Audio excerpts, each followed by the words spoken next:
This isn't just a trail. This is our story. The one we write when our boots hit the ground. The one we write when we become part of something bigger than ourselves.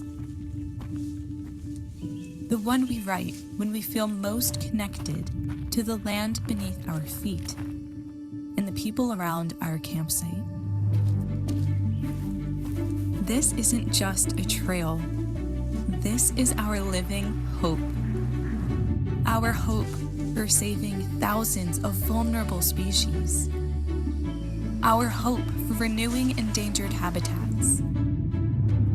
Our hope for reducing our footprint on nature's landscape.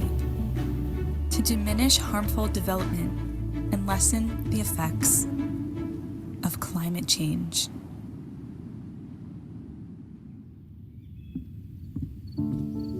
This isn't just a trail. This is our call to protect one of the most critical landscapes on our planet.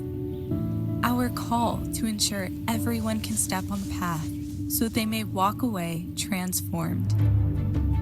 Our call to keep the Appalachian Trail a let's go instead of a remember when, so that together we may keep it alive.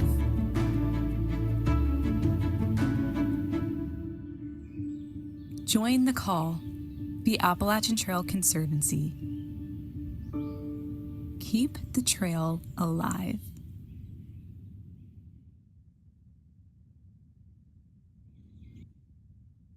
Good evening to all, and welcome to the 2025 annual membership meeting of the Appalachian Trail Conservancy.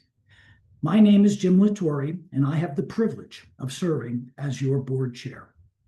2025 has been a year of celebration. It is nearly impossible to grasp that 100 years have passed since that date in 1925, when club representatives came together and agreed to cooperate to build a connected trail from Maine to Georgia. I'm a believer that to truly know where you want to go, you must know where it is you have come from. Over the years, there have been so many important milestones reached by the ATC. One particular milestone that stands out in my mind occurred in August 1981, when the Comprehensive Plan for the Protection, Management, and Development of the Appalachian National Scenic Trail was signed, and it remains in effect today. The authors of the plan stated the following: while the history of the Appalachian Trail is, for the hiker, a story of varied landscapes, solitude, and challenge along a 2,100-mile footpath, it is also a record of a unique series of relationships which have provided stewardship for the trail. The layout, construction, and maintenance of the trail has been a shared effort of volunteer organizations, private landowners, and public agencies. The comprehensive plan goes on to define cooperative management and the importance of each participating organization in making this unique system of management work. We know that as the three legs of the stool. Now, the root of the word cooperative is cooperate. To cooperate is to act or work with others. The history of the ATC is the history of people agreeing to act and to work together for a common cause. 2025 has been a year of true cooperation, beginning in the aftermath of Hurricane Helene and extending through the challenges of uncertain economic climate and cultural shifts. ATC has stood strong. We have chosen to take each of these challenges and turn them into opportunities to protect the trail and its surrounding landscape, to enhance the experience for the millions of people who come to lightly touch or deeply immerse in the Green Tunnel, and to ensure that all individuals know and feel that they belong on the Appalachian Trail. None of this happens without you. On behalf of the board, I would like to acknowledge our members and donors. Through your generosity, the ATC has been able to extend its reach towards fulfillment of its mission. To our AT clubs and volunteers, the Stewardship Council, the regional partnership committees, and the Appalachian Trail Landscape Partnership, without your dedicated commitment, the AT would not be the world-class resource it is today. To our AT communities and trail angels for welcoming and supporting AT hikers along their journey and looking out for their safety and well-being. To our federal, state, and local governments and agencies for being true partners in every sense of the word. Our Appalachian Trail Caucus and members of the U.S. Senate who have advocated on behalf of the AT. To our AT visitors who have chosen to spend their valuable time walking the ridgelines, valleys, pasturelands, the balls and wetlands of our iconic trail. Thank you to my fellow board members for your time and wisdom in guiding the ATC on its journey. And lastly, thanks to two groups of people who I have come to know in small ways, but who have had a significant impact in shaping my views on what a successful long-distance hiking trail can and should be. The staff of the ATC and the members of the Next Generation Council.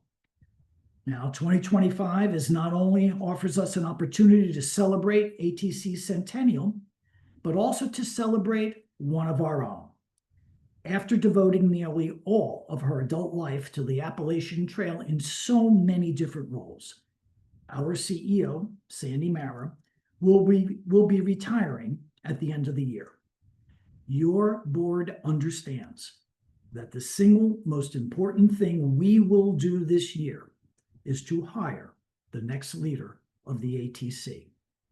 We have formulated a CEO search and transition committee consisting of sitting board members, former board members, including one who served as chair of the Stewardship Council, a CEO from a trail club, and a representative from the Next Generation Council. The committee's work, supported by a consulting firm that specializes in serving nonprofit organizations and informed by input from ATC staff and from across our cooperative management structure, it's well underway. Our goal is to have the next ATC CEO announced and on board before the end of the calendar year. The legacy of the last 100 years of the ATC has been a story of cooperation. What do we see when we look far into the future and envision what our legacy will be? While we stand at the very beginning of our next century, we can't know with certainty how our legacy will be shaped. But I do know that if we stand together and to continue to cooperate in the fullest sense of that word, there is nothing we cannot do in service to our commitment to keep the trail alive. Our agenda for this evening is as follows. First, we will hear from our president, Sandy Marra. Following that will be our annual financial update from Catherine Ross, our board treasurer. We will then go into our Q&A session. If you wish to submit a question, please send it to, all lowercase, election@appalachiantrail.org. Again, that is election@appalachiantrail.org. And then I will close out the meeting with the announcement of the results of our elections. Thank you.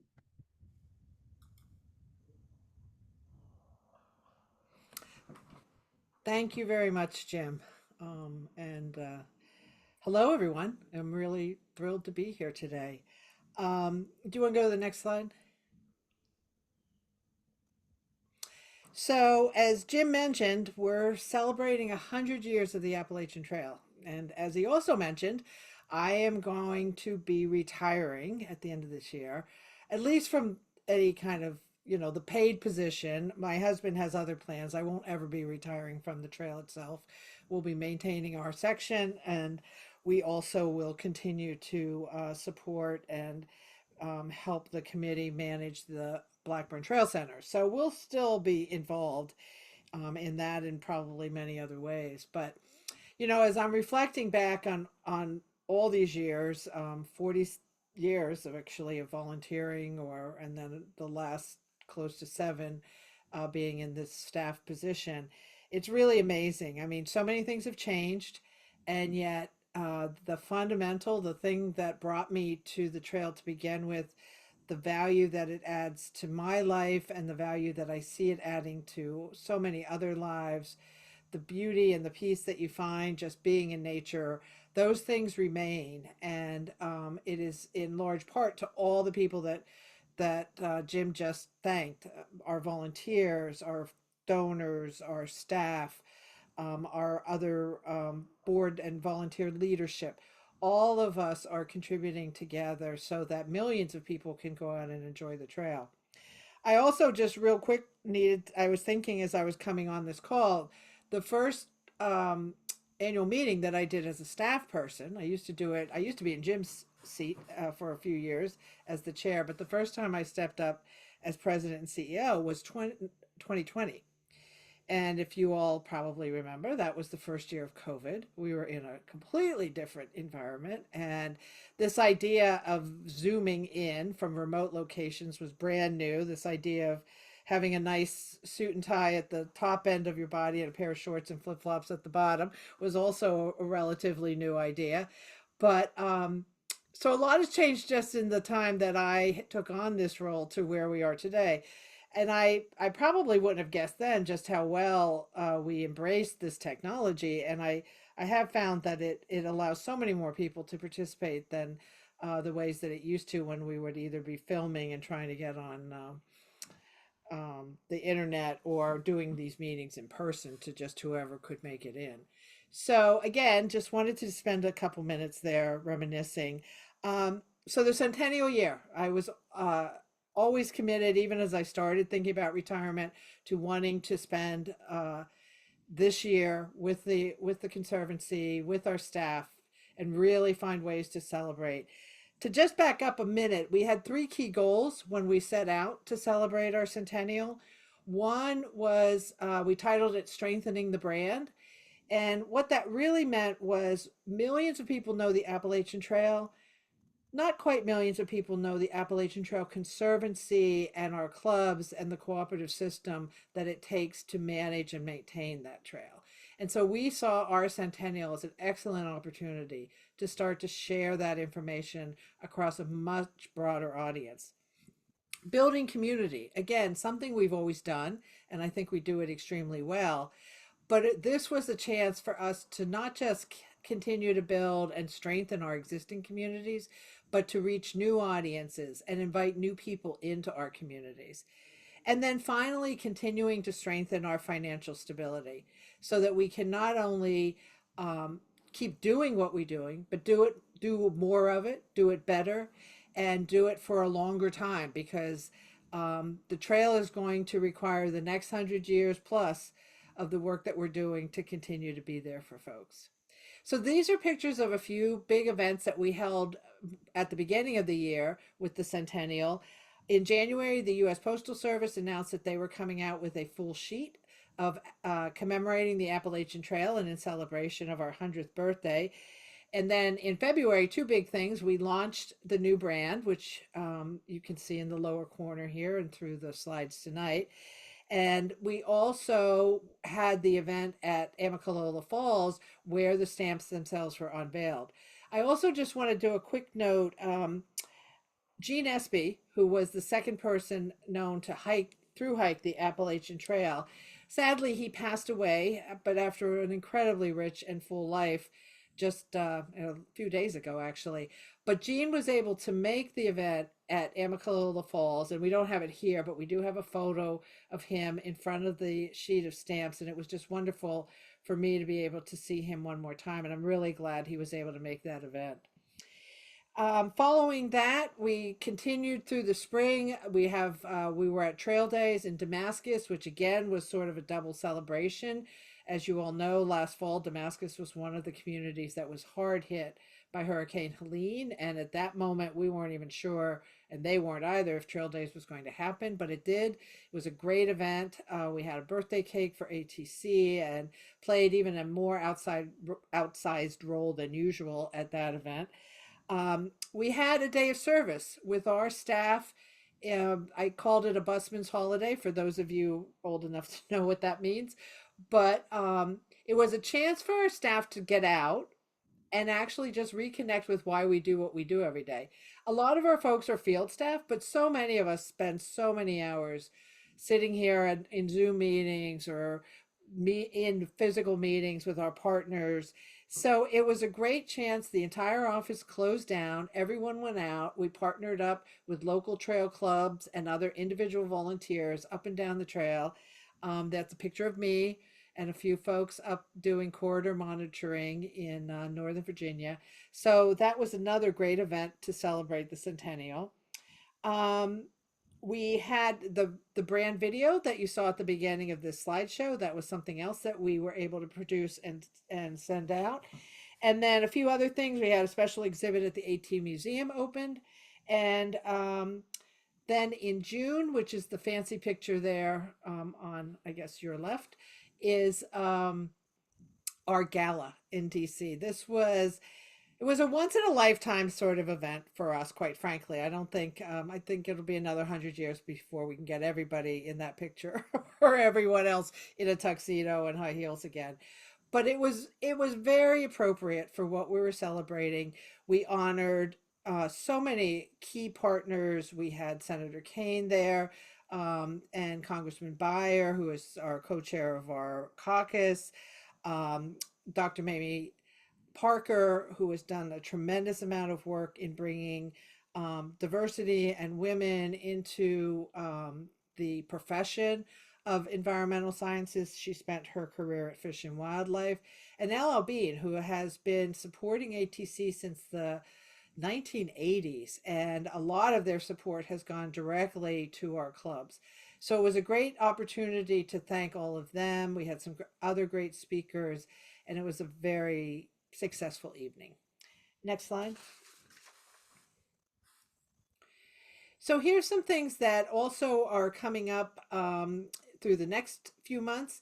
We had our volunteer leadership meeting was just held 2 weeks ago. Jim and I both attended that. We had, I think, close to probably about 25 or 27 of our 30 clubs represented at that meeting. Tonight we're doing our annual membership meeting. We have a Dartmouth exhibit that's going to be opening up at Dartmouth University with many of Benton MacKay's papers and other kinds of historic materials, and that's going to be there through December of this year. We're going to be launching another new initiative in the fall to help further strengthen the brand.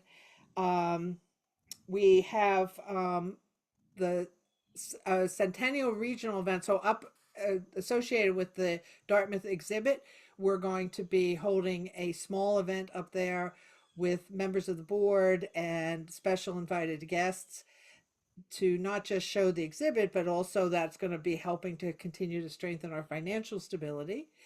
The Emerging Leaders Summit is coming up in October, as well as then we're going to be in Roanoke at a big festival. We'll have a special, very special fall commemorative issue from AT Journeys. And then in November, we'll be celebrating with the AT Museum at their Hall of Fame, where they'll be inducting new members of this year's class into the AT Hall of Fame. And I want to do a special call out to former President and CEO Ron Tipton, who very appropriately is being honored at this year and being inducted into that Hall of Fame. So next slide.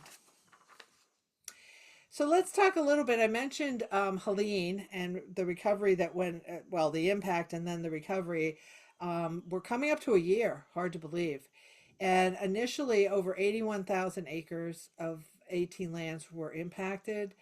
800 miles specifically of treadway had impacts to it, and up to 430 miles of trail was completely closed down following the storm. I'm just thrilled to say that as of this time, only 5 miles left of the trail remain closed, and that's at Iron Mountain Gap. And then as you know, the Nolichucky Bridge, which is actually a state bridge, it needs to be rebuilt. But we do have detours in place.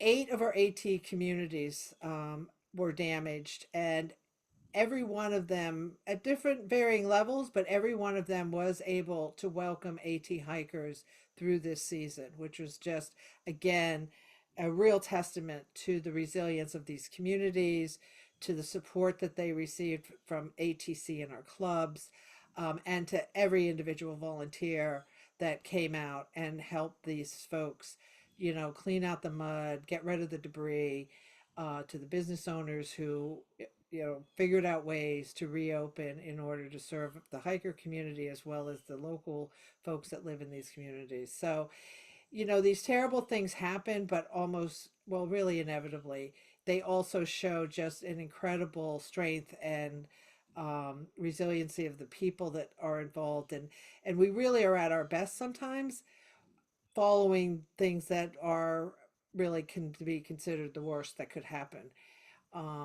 We just need to keep trying to be our best even when the best is happening as well, I think, and then we'd have a very different world. But next slide. So the other thing that we did, and this was really one of the first times ATC did this, and I think we were very successful, is we recognized that the US government, and some of this we learned during COVID as well, they just move at a slower pace than we do. And so there was going to be some specific needs that were going to happen, not just on the treadway and the trail and the facilities related to the trail itself, but also to the broader landscape, which is something that we don't necessarily, even now, even the best of times, get a significant amount of public funding for, and also to these AT communities and these trail towns. So we began launched the Appalachian Trail Resiliency Fund.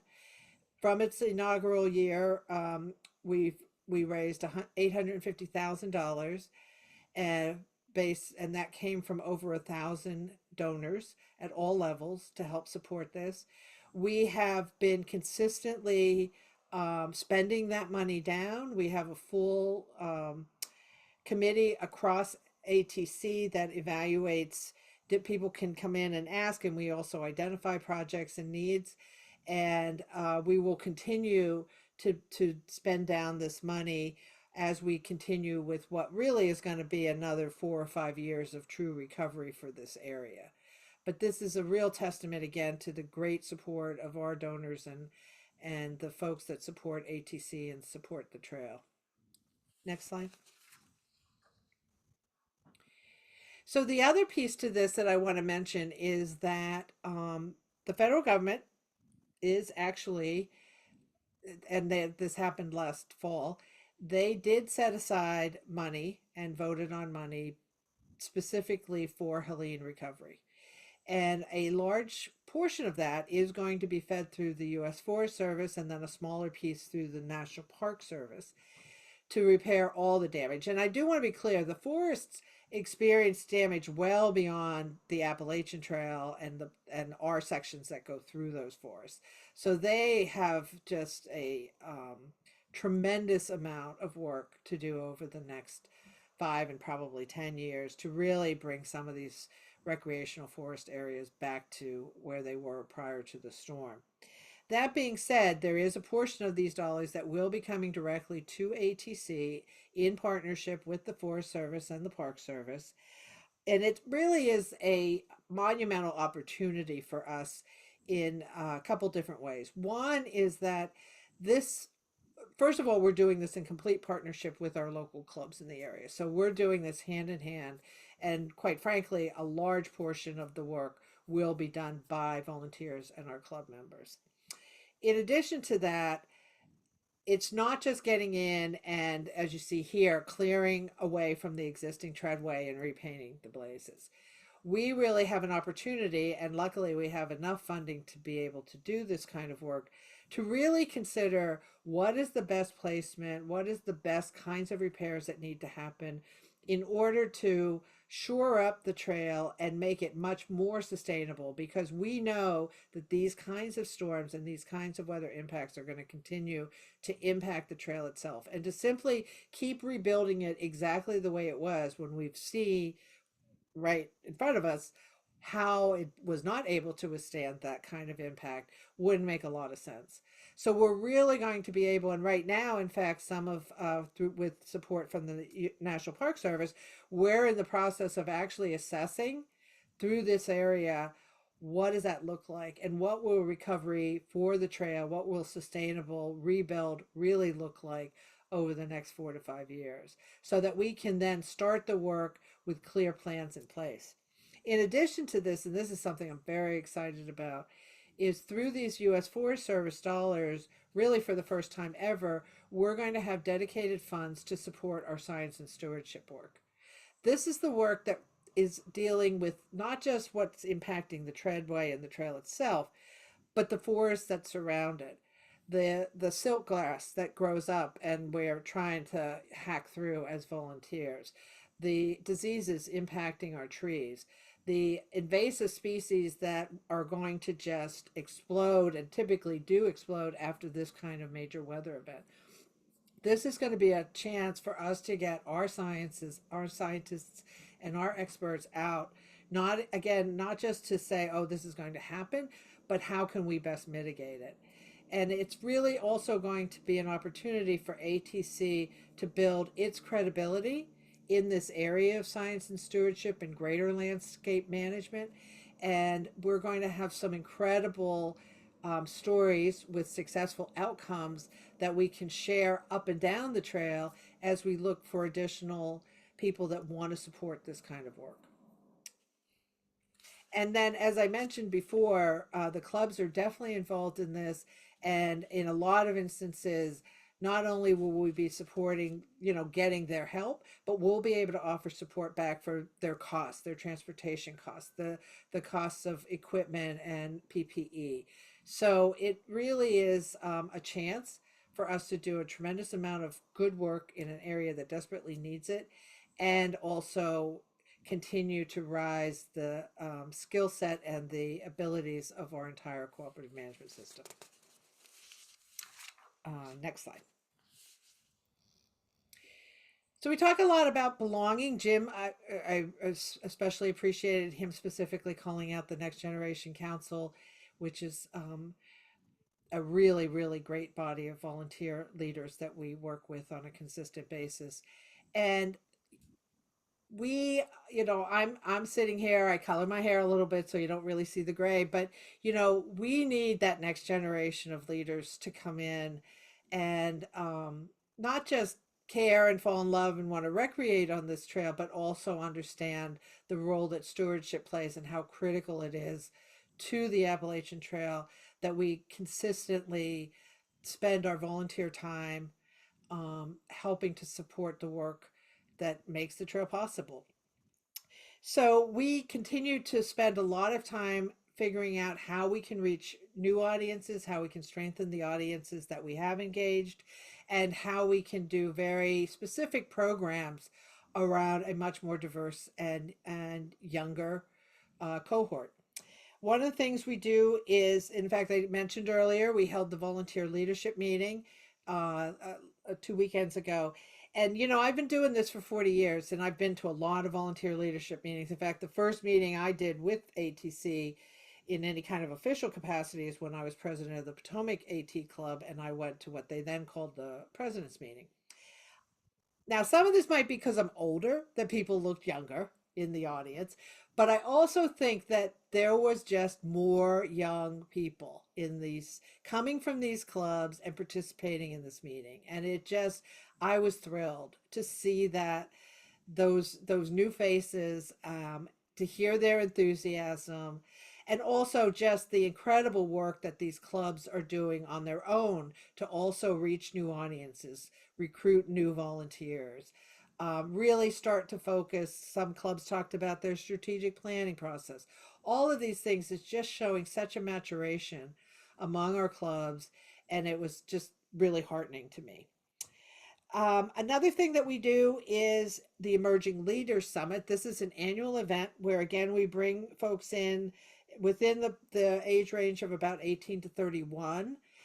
And this is another program that is almost always oversubscribed. There's so much enthusiasm, and it is multidisciplinary. So there's aspects of it that are training and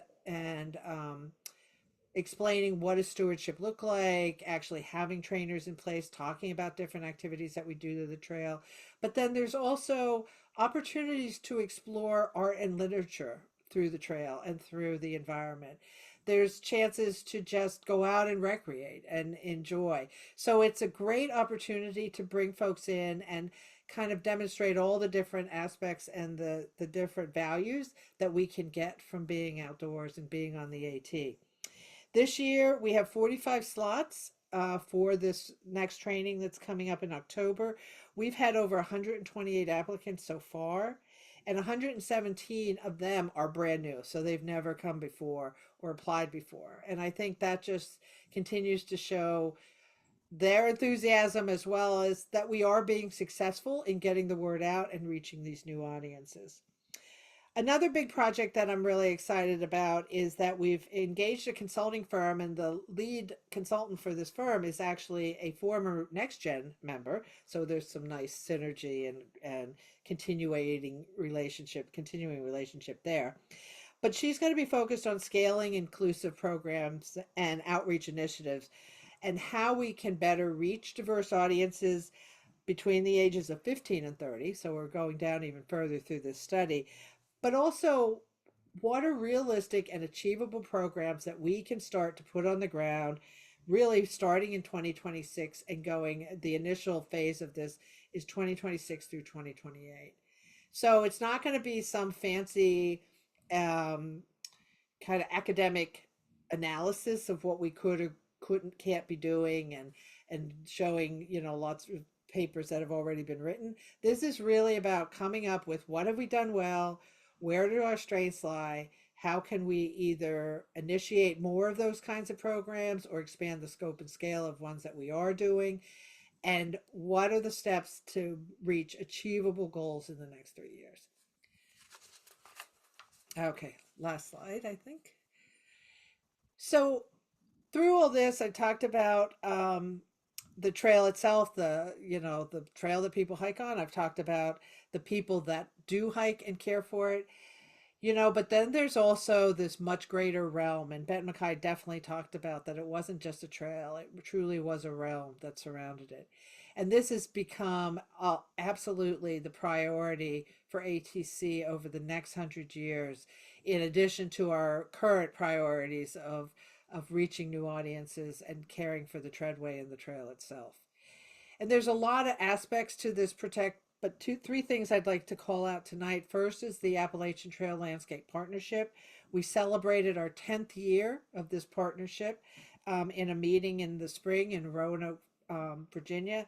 It was attended by representatives from over 75 partners, and actually the whole partnership probably has a little over 100 partners that are actively engaged in not just actual land transactions, but also in building community and building capacity for smaller land trusts up and down the trail so that we can continue to work in concert with those who are living adjacent to the trail in how we can protect more of that landscape. We've been working on a few high priority lands in Virginia and West Virginia specifically, as well as a new conservation easement in New York. And we're continuing to work in partnership with one of our key partners and the National Park Service to see if we can close on a large acquisition in Maine. So those are just a few of the priorities we're looking at this year. The Wild East Action Fund, which was created just a couple years after the partnership was formed, is a fund within ATC where we we contribute to landscape partnership up and down the trail through convening, through through supporting these kinds of meetings and partnership organizations, through connecting federal partners, state partners with local land trusts and other local NGOs. But we also need to bring some dollars to the table as well. And we do that through the Wild East Action Fund. This year, ATC committed $1 million of its own money to the fund. We are continuing to, though, try to raise additional funds for that fund. And in fact, I just heard that we're going to be getting a grant from the National Park Foundation to support Wild East Fund. This year, the $1 million will be, we then in turn, we turn around and give this money out in grants. We've had 35 total applicants so far for the Wild East Fund for 2025. And it's a variety of needs: land protection, so actual hard acquisition, conservation planning, and also community resiliency. And so far, the requests exceed the balance, which is pretty much standard.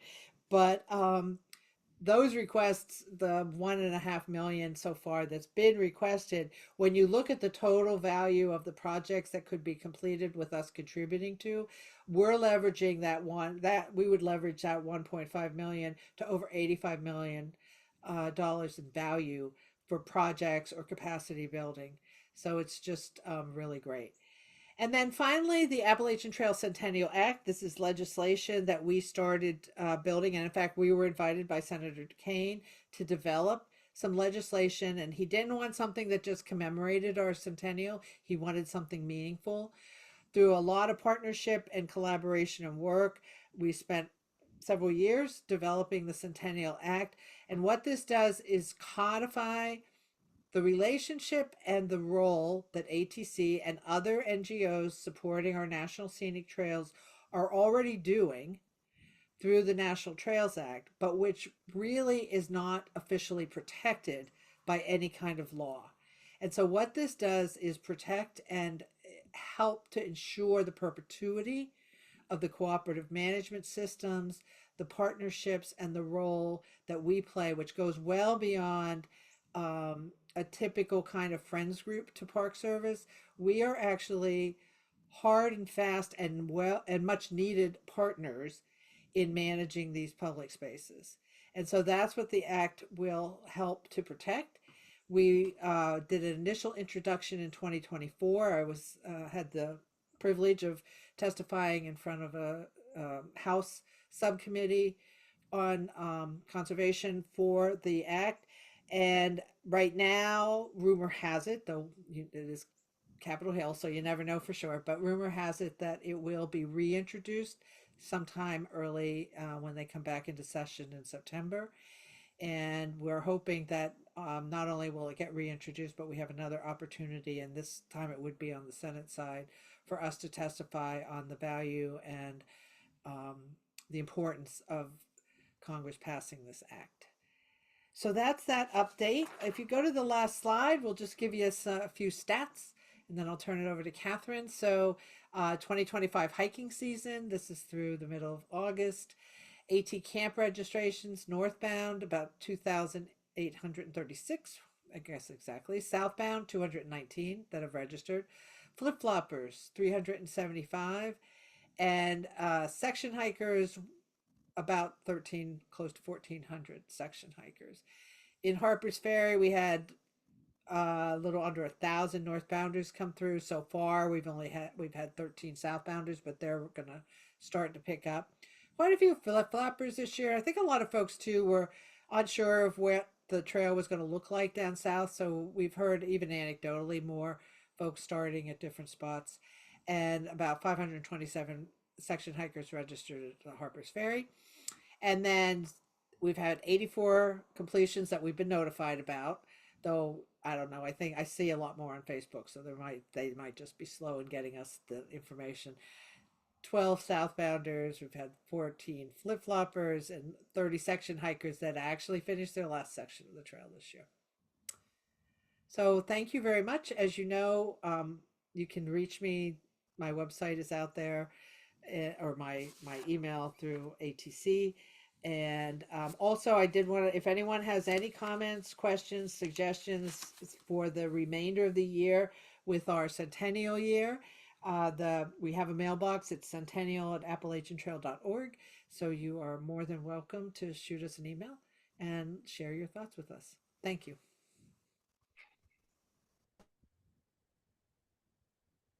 Okay, good evening, everyone. As Jim and Sandy mentioned, I'm ATC's treasurer and chair of the board finance committee. My name is Catherine Ross. I'm also a thru hiker, a member of the Blue Mountain Eagle Club in Pennsylvania, and my trail name is Kidding. I'd like to spend a couple of minutes just sharing the financial results that we've been able to achieve with your support. And I want to particularly underscore how essential that support was in 2024 and continues to be in 2025 as we work towards our vision of forever protecting the Appalachian Trail. You've heard from Sandy about the remarkable efforts of our volunteers and donors in responding to the impacts of Hurricane Helene. The work that we are doing not only ensures that the trail is open and well maintained, but also that the broader landscape and critical ecosystems are protected. We're also working to build the next generation of trail stewards to take us forward into the next century. And we all know that continuing this work is incredibly important, and it's our greatest hope that we can count on you for support as we celebrate this year's centennial of the Appalachian Trail Conservancy. Let's look at how important your support really is. The financial information I'm showing you is from our 2024 audited financial statements. The chart on the left shows the sources of funds for the Appalachian Trail Conservancy. As you can see, 65% of our funding comes from our dedicated supporters, people like all of you on this call. This figure includes memberships, contributions, and legacy bequests, as an increase from last year's figure of 60%.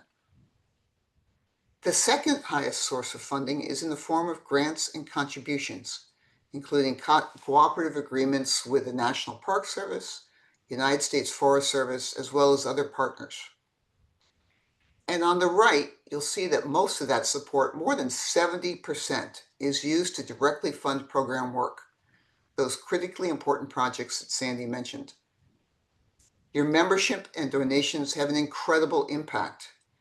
When so many of you come together with your support, you help sustain our work, and this is precisely how we've been able to do what we do for the past 100 years, and how we'll ensure that we can continue to do it for the next 100 years. Thank you. Next slide, please. Let's take a look at this over time. You can see that in 2024, total revenues increased over prior years, representing both the surge from the start of the Centennial Campaign and the outpouring of support for our Resiliency Fund, established to assist in the recovery of climate-related impacts, such as Hurricane Helene. Some of these contributions we can use immediately. For example, your membership dues, annual contributions, and the new Resiliency Fund. Other contributions are restricted to particular purposes and serve to help build the long-term financial stability of our programs, so are held and invested until needed. I would particularly like to highlight the importance of bequests in protecting the Appalachian Trail for future generations. If, like me, you're committed to ensuring that the Appalachian Trail is here for the next 100 years, I would encourage you to include the Appalachian Trail in your will. For more information, you can contact the ATC at appalachiantrail.org/plannedgiving. That's appalachiantrail.org/plannedgiving to help keep the trail alive forever. On the right of the slide, you can see that in 2024, we continue to increase the scope and scale of our impact, not only directly on the trail, but in the larger landscapes and surrounding communities. Our regional trail operations and conservation programs utilize all the available resources and achieve significant outcomes. The bottom line is that by investing more than 70% of each dollar we raise directly into project expenses, we can advance our three strategic areas of focus: protecting the Appalachian Trail, creating a world-class recreational experience, and building a community of support for the Appalachian Trail where everyone feels welcome. In addition to being excellent stewards, we pride ourselves on transparency. So for those of you wishing to explore financial information in greater depth, I'd encourage you to visit our website, appalachiantrail.org, for more information. Next slide, please. My final slide is all about our ever important volunteer efforts. At the heart of the ATC are its volunteers. These volunteers work both on the trail and in our visitor centers, engaging with and educating visitors. This year, a special shout out to all those volunteers who mobilized to help remediate the damage from Hurricane Helene.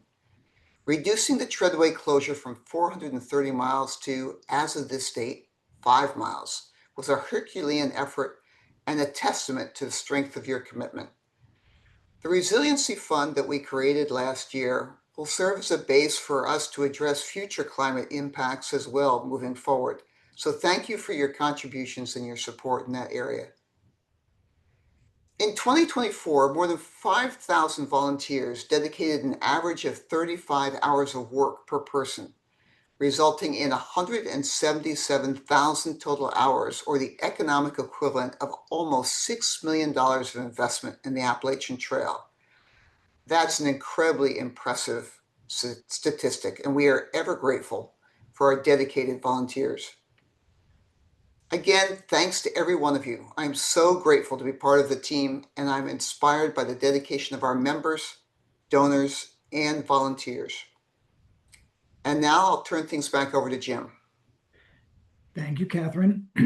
So what you're seeing a slide up over here, these are the people that work for you. They are the members of the board of directors. All of them are volunteers. And we go through a process where the board actually elects who they wish to be as the officers. So Greg Merritt is also serving as the chair of our committee that is doing the search for our new CEO. Just keep that in mind. So let's go to Q&A before we go to the results of the election. And where I'd like to start is, again, if anybody has a question, please election@appalachiantrail.org. We will do our best to answer what we can. So the first thing, Sandy, we've had a series of questions around the Centennial campaign. I'm going to give them to you sort of rapid fire, okay? So the first one, can you give us a brief update on the Centennial campaign fundraising goals? Sure, yes. So the Centennial campaign, which goes beyond just this centennial year, and in fact, we are actually in year 2 of that campaign. We started last year. We set an overall goal of $50 million, and this is a comprehensive campaign. So what that means is that a lot of times you'll hear of organizations running a capital campaign, and usually that means they're doing brick and mortar kind of construction with those funds.